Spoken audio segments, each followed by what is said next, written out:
So அப்ப நீங்க இப்போ திமுகவுக்கு ஒரு கூட்டணி கட்சியாக நீங்க முன்வைக்கக்கூடிய இந்த எல்லா கோரிக்கைகளும் நிறைவேற்றுவார்கள் அப்படிங்கிற ஒரு நம்பிக்கையோட இருக்கிறீங்க.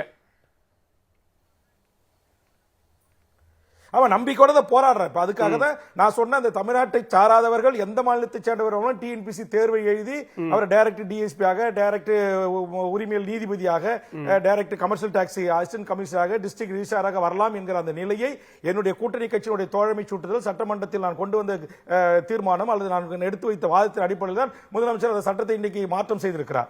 தமிழ்நாட்டில் சேர்ந்த, தமிழ்நாட்டில் பிறந்த, தமிழ் வழியில் பேச படிக்க தெரிந்த, தமிழ் தேர்ச்சி 40 மதிப்பெண் பெற்றவர்கள் தான் டிஎன்பிசி குரூப் 1 வர முடியும் ஒரு நிலைமை கொண்டு வந்தார்.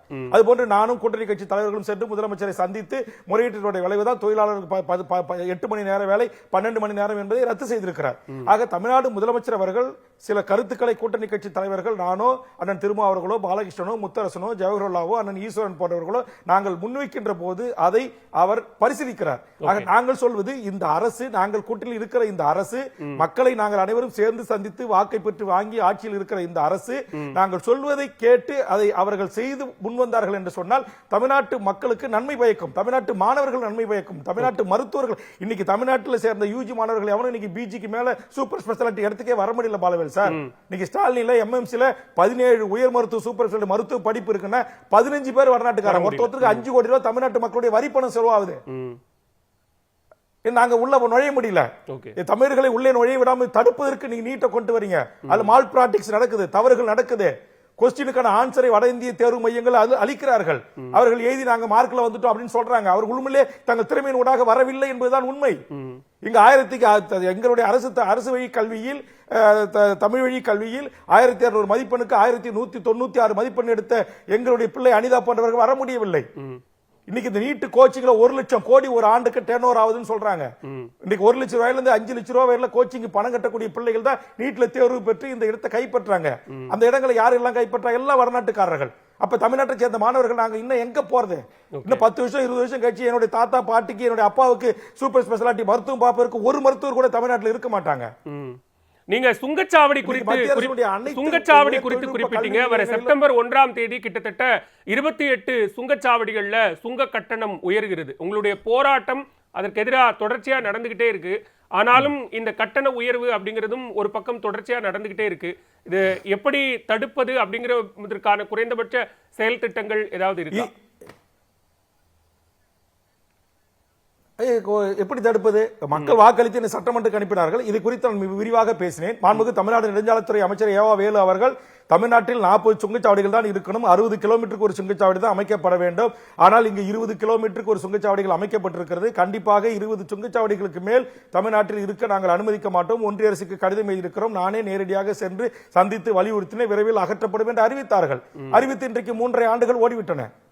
அப்ப அதிமுக ஆட்சியில் 10 சுங்கச்சாவடிகள் புதிதாக வந்திருக்கிறது. இப்ப திமுக ஆட்சியில் 10 சுங்கச்சாவடிகள் அமைக்கப்பட்டிருக்கின்றன. ஆக தமிழ்நாட்டிலேயே கேட்பாரற்ற சுங்கச்சாவடிகள் அமைக்கப்படுகிறது. எங்கள் மாநில சாலைகளுங்க எல்லாமே மாநில சாலை.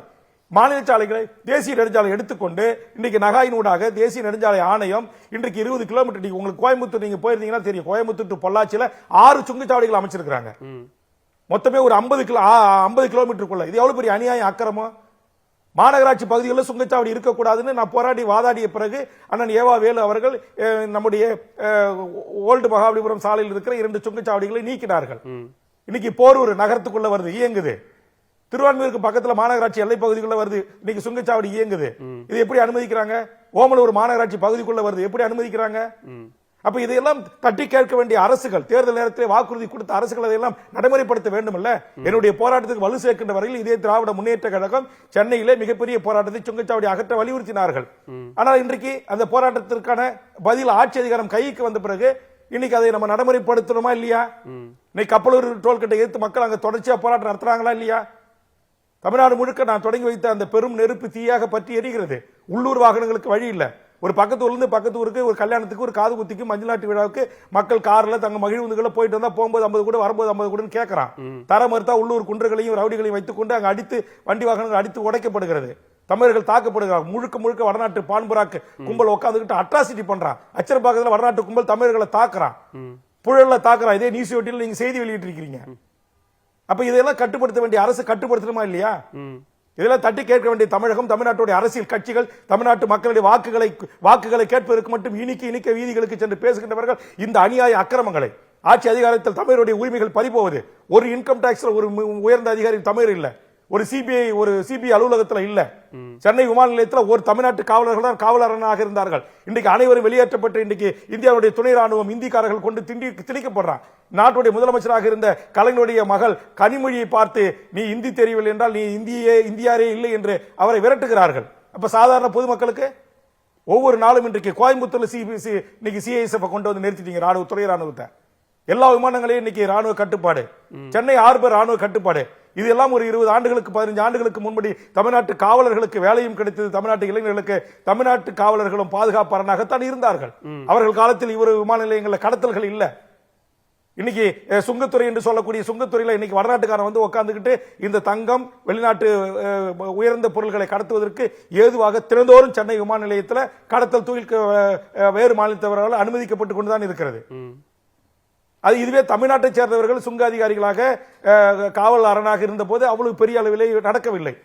இப்ப நீங்க அப்ப எது இப்ப புதுசா கொண்டு துணை ராணுவத்தை நிறுத்தி என்ன சாதிச்சிட்டீங்க? இன்னைக்கு என்எல்சில உள்ளூர்காரன் 5000 பேர் அங்க என்எல்சி செக்யூரிட்டியாக காவலர்களாக பணிபுரிந்தாங்க. 5000 பேரை தூக்கி போட்டு இன்னைக்கு 5000 சிஎஸ்எஃப் ராணுவத்தை கொண்டு வந்து AK-47 இயந்திர துப்பாக்கியோட சுற்றி கிராம மக்களை இன்னைக்கு ஒரு வெளிரி பிஞ்சு கூட ஒரு எல்நீப்பதற்கு கூட உள்ள அனுமதிக்காத ஒரு நிலைமை. அப்ப ஒட்டுமொத்தமாக தமிழ்நாட்டை இன்றைக்கு வட இந்தியர்களின் ஆதிக்கத்திற்கு இன்னைக்கு தொழில், வணிகம், ஜவுளி, எலக்ட்ரிக்கல், எலக்ட்ரானிக் கூட்ஸ், தங்கம், வெள்ளி, வைரம், இரும்பு வணிகம், ஜவுளி வணிகம் எல்லாவற்றையும் நீங்க கைப்பற்றீங்க. இன்னைக்கு தமிழ்நாட்டில் ஓடுற அத்தனை ஆட்டோக்களுக்கு முதலாளி யாரு? இருசக்கர வாகனங்களுடைய ஆர்சி புக் யார் கையில் இருக்கு? இதே நிலை நீடித்தால் தமிழர்கள் நாளைக்கு இன்னும் ஒரு 20-25 ஆண்டுகள்ல நாங்க எங்க போவோம்? அப்ப இது குறித்து அரசுகள் கவலை கொள்ளணுமா இல்லையா? இது குறித்து அரசுகள் சிந்திக்கணுமா இல்லையா? இப்படியான சூழல்ல இவ்வளவு அரசியல் கட்சிகள் எல்லாரும் மக்களுக்கு எதிராக போராட வேண்டிய தேவை இருக்கு. அது நீங்க சொல்ற மாதிரி தேர்தல் களத்துல சந்திக்கிறதுங்கிறதும் கூட இருக்கு. இப்படியான சூழல்ல ஒரு புது அரசியல் கட்சி வருகிறது. நடிகர் விஜய் தமிழக வெற்றி கழகம் என்கிற ஒரு கட்சியை தொடங்குறாரு. நேரடியா 2026 தேர்தலை சந்திப்போம் அப்படின்னு சொல்றாரு. அவருக்கு திரு சீமான் ஆதரவு தெரிவிக்கிறாரு. இது எப்படி பார்க்கிறீங்க? அவர் சீமான ஆதரவு தெரிவிக்கிட்டோம், அது அவருடைய விருப்பம்.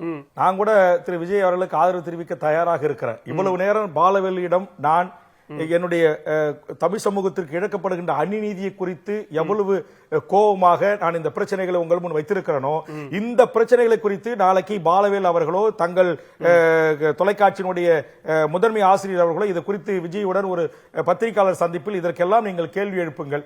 இதற்கெல்லாம் ஒரு சரியான பதிலையும் சரியான போராட்டத்தினுடைய வடிவையும் சரியான தீர்வையும் விஜய் அவர்கள் முன்வைத்து அதற்காக மக்களை அணிதிரட்டி தன் ரசிகர்களை அணிதிரட்டி வீதிக்கு வந்து போராடட்டுங்க. விஜய் வண்டிக்கு தாங்க வசூல் பண்றான், விஜய் ரசிகர்கிட்ட தாங்க வசூல் பண்றான். அப்ப விஜய் ரசிகர்களுக்கும் தமிழ்நாட்டில் கிடைக்க வேண்டிய நியாயமான உயர் பதவிகள் கிடைக்க மறுக்கிறது.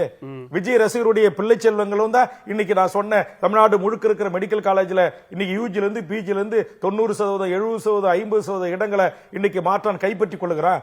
இந்த மண்ணின் மைந்தர்கள் இந்த மாநில அரசினுடைய பாடத்திட்டத்தில் இன்றைக்கு படித்து இன்றைக்கு அந்த இடத்தை கைப்பற்ற முடியாமல் தவித்துக் கொண்டிருக்கிறாங்க. இன்னைக்கு 20க்கும் மேற்பட்ட எனது மாணவர் செல்வங்கள் தற்கொலை செய்து கொண்டிருக்கிறார்கள். ஆக இதையெல்லாம் குறித்து, சுங்கச்சாவடியை குறித்து, என்எல்சி பிரச்சனை குறித்து, பரந்தூரை குறித்து, அதானி துறைமுகத்தை குறித்து, 8 வழி சாலையை குறித்து, சிஏ என்ஆர்சியை குறித்து, இன்னைக்கு ரிசர்வ் வங்கியினுடைய அதிகாரத்தை கைப்பற்றியதை குறித்து, தேர்தல் ஆணையத்தினுடைய தன்னாட்சி அதிகாரம் பறிக்கப்பட்டு இன்றைக்கு பாரதிய ஜனதா அரசின் கைப்பாக செயல்படுவதை குறித்து ஓப்பனாக திரு விஜய் அவர்கள் பேசட்டும். போராட்ட களத்துக்காகவே போராடுவதற்காகவே கட்சி நடத்தி கொண்டிருக்கிற எங்களை போன்ற போராட்டக்காரர்களோடு, தமிழ்நாட்டு மக்களின் உரிமைகளுக்காக வாழ்வுரிமைகளுக்காக கைகோர்த்து கரம் காணுகின்ற எங்களை போன்றவர்களோடு அவர்கள் கைகோர்த்து வீதிக்கு வந்து போராடுங்க திரு விஜய் அவர்களே. அப்படிதான் நான் வேண்டுகோள் வைக்கிறேன். நீங்க எம்பி எலெக்ஷனுக்கு நான் நிக்க மாட்டேன், உள்ளாட்சி தேர்தல நான் நிக்க மாட்டேன், நேரா சட்டமன்ற தேர்தலுக்கு தான் வருவேன். நேரா சேஞ்ச் ஆட்சி கோட்டை இருக்கிற முதலமைச்சர் இருக்கையில தான் நான் அமர்வேன் என்று சொல்லுகிற அந்த கூற்றை நான் எதிர்க்கிறேன். விஜய் அரசியலுக்கு வருவதை நான் எதிர்க்கவில்லை. நீங்கள் வாங்க.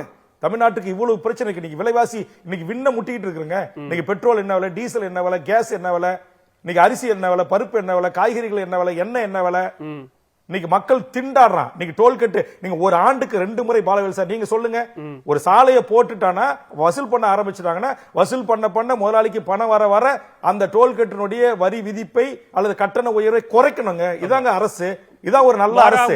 ஆனா நீங்க ஆண்டுக்கு ஆண்டு கூட்டி 5 இருந்து 250 ரூபாய் வரைக்கும் 5 ரூபாயில இருந்து 250 ரூபாய் வரை உயர்த்துறீங்க.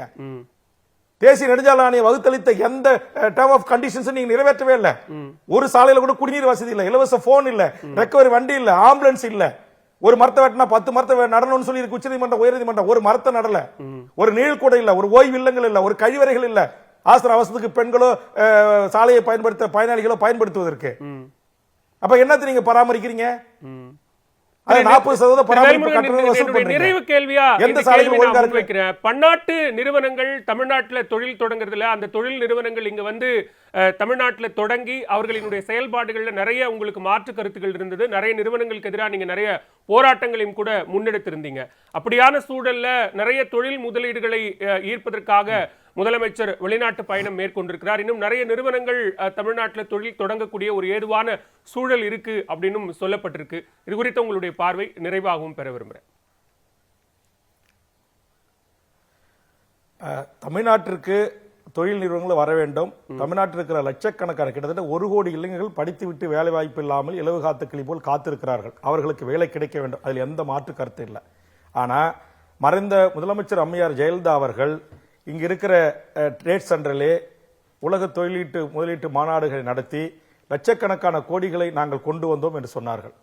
அதற்கு பிறகு அதிமுக ஆட்சியில் தொழில்துறை அமைச்சராக இருந்த சம்பத் அவர்களும் எடப்பாடியார் அவர்களும் மாநாட்டை நடத்தி லட்சக்கணக்கான கோடி தொழில் முதலீட்டை பல்வேறு பெரும் நிறுவனங்களை தமிழ்நாட்டுக்கு கொண்டு வந்தோம் என்றார்கள். தற்போது தமிழ்நாடு முதலமைச்சர் அவர்களும் இதற்கு முன்பு ஒரு மாநாட்டை நடத்தி நாங்கள் பல்லாயிரக்கணக்கான கோடி தொழில் முதலீட்டை கொண்டு வந்தோம் என்று சொல்லியிருக்கிறார்கள். இப்போது நம்முடைய முதலமைச்சர் அவர்கள் சான் பிரான்சிஸ்கோ, சிகாகோ உள்ளிட்டவருக்கு பயணம் மேற்கொண்டிருக்கிறார். அந்த பயணத்துக்கு என்னுடைய வாழ்த்துக்கள். ஆனால் அதே நேரத்தில் முதலமைச்சர் நாடு திரும்பியவுடன் ஏற்கனவே அம்மையார் ஜெயலலிதா காலத்திலும் ஓபிஎஸ் இபிஎஸ் காலத்திலும் தற்போது திமுக ஆட்சிக்கு வந்த பிறகும் தமிழ்நாட்டில் உண்மையிலேயே எத்தனை லட்சம் கோடி முதலீடு செய்யப்பட்டிருக்கிறது, அந்த முதலீடு எந்தெந்த மாவட்டங்களில் செய்யப்பட்டிருக்கிறது, என்னென்ன தொழிற்சாலைகள் அமைக்கப்பட்டிருக்கிறது, அந்த தொழிற்சாலைகள் இந்த மண்ணின் பூர்வீகுடி மக்களாக இருக்கிற தமிழ்நாட்டு இளைஞர்களுக்கும் தமிழ்நாட்டு மக்களுக்கும் எத்தனை பேருக்கு வேலை கொடுத்தீர்கள் என்கிற ஒரு விரிவான வெள்ள அறிக்கையை மாண்புமிகு தமிழக முதலமைச்சர் அவர்கள் தாயகமான தமிழ்நாட்டுக்கு திரும்பியவுடன் இந்த ஏற்கனவே ஆண்ட 10 ஆண்டு காலம் அதிமுக ஆட்சியிலும் நாம் ஆட்சிக்கு வந்த பிறகும் இந்த நாட்டில் எத்தனை லட்சம் கோடி முதலீடு செய்யப்பட்டிருக்கிறது, அது எத்தனை நிறுவனங்கள் நிறுவப்பட்டிருக்கிறன, எத்தனை ஆயிரம் தமிழர்களுக்கு அல்லது இந்தியர்களுக்கு வேலைவாய்ப்பு வழங்கப்பட்டிருக்கிறது என்கிற விவரமான ஒரு அறிக்கையை எதிர்வரும் சட்டமன்ற கூட்டத்தொடரில் மாண்புமிகு முதலமைச்சர் அவர்கள் முன்வைக்க வேண்டும். சும்மா அதிமுக 10 வயசுல 1 லட்சம் கோடி வந்துச்சு, 2 லட்சம் கோடி வந்தது, 3 லட்சம் கோடி வந்துச்சு அப்படின்றீங்க. ஏன் வந்து இங்க எத்தனை ஆயிரம் பேருக்கு வேலை கிடைச்சிருக்கு? இன்னைக்கு உதாரணத்துக்கு ஒசூர்ல இருக்கிற டாடா நிறுவனம் ஒரு நிறுவனாங்க. அந்த நிறுவனத்திலிருந்து வட இந்தியாவிலிருந்து ஒரு ட்ரெயின் முழுக்க 10,000 பேரை கொண்டு வந்து 5,000 பேர் பெண்கள் 5,000 பேர் இளைஞருக்கு வட இந்தியக்காரருக்கு வேலை கொடுக்கறான். நிலம் கொடுக்கறது நாங்க, மின்சாரம் கொடுக்கறது நாங்க, தண்ணீர் கொடுப்பது நாங்க, வரி கொடுப்பது நாங்க. சில ஆண்டுகளுக்கு வரியே கிடையாதுன்னு மாநில அரசு இந்த எல்லா சலுகைகளையும் பெற்றுக்கொண்டு இந்த மண்ணின் பூர்வீகுடி மக்களுக்கு கிருஷ்ணகிரி ஒசூர் மாவட்டத்து மக்களுக்கு கொடுக்க வேண்டிய வேலையை தூக்கி பீகார்காரனுக்கும் உத்தரப்பிரதேசக்காரனுக்கும் மத்திய பிரதேசக்காரனுக்கும் சிறப்பு ட்ரெயின் மூலமாக வர வைத்து வேலை வழங்குவது என்பது எப்படி நியாயம்? இது எப்படி வளர்ச்சி அடைந்த ஒரு நாடாக இருக்கும்?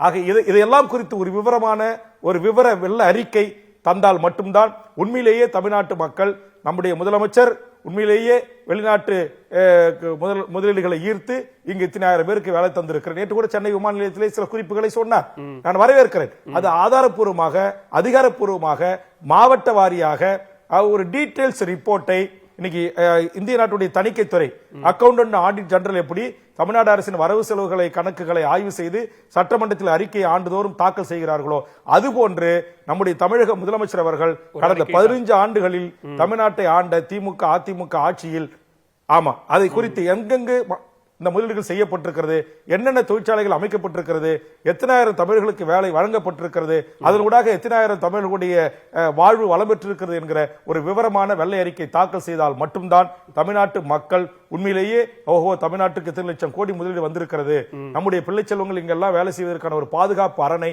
நம்மளை ஆளுகின்ற அரசு ஏற்படுத்தி இருக்கிறது என்கிற ஒரு நன்மதிப்பு கிடைக்கும். வெறுமனே பேப்பர் அவர்லயோ பத்திரிகையாளர் மாநாட்டிலே அறிவித்தால் அது போதுமானதாக அல்ல, அது ஏற்புடையதும் அல்ல. நிச்சயமாக தமிழகத்தினுடைய அரசியல் சூழல், நீங்கள் முன்னெடுக்கக்கூடிய பல்வேறு போராட்டங்கள், அதே நேரத்தில் தோழமை இருந்தாலும் அரசுக்கு சுட்டிக்காட்ட வேண்டிய பல விஷயங்களை தொடர்ச்சியாக சுட்டிக்காட்டுவது, அது தொடர்பான போராட்டங்களை முன்னெடுப்பது என பல்வேறு விவகாரங்கள் குறித்து எங்களோடு உரையாடியமைக்கு மிக்க நன்றி திரு வேல்முருகன். மிக்க நன்றி, வணக்கம். மீண்டும் மற்றொரு நேர்காணலில் சந்திக்கலாம். நன்றி, வணக்கம்.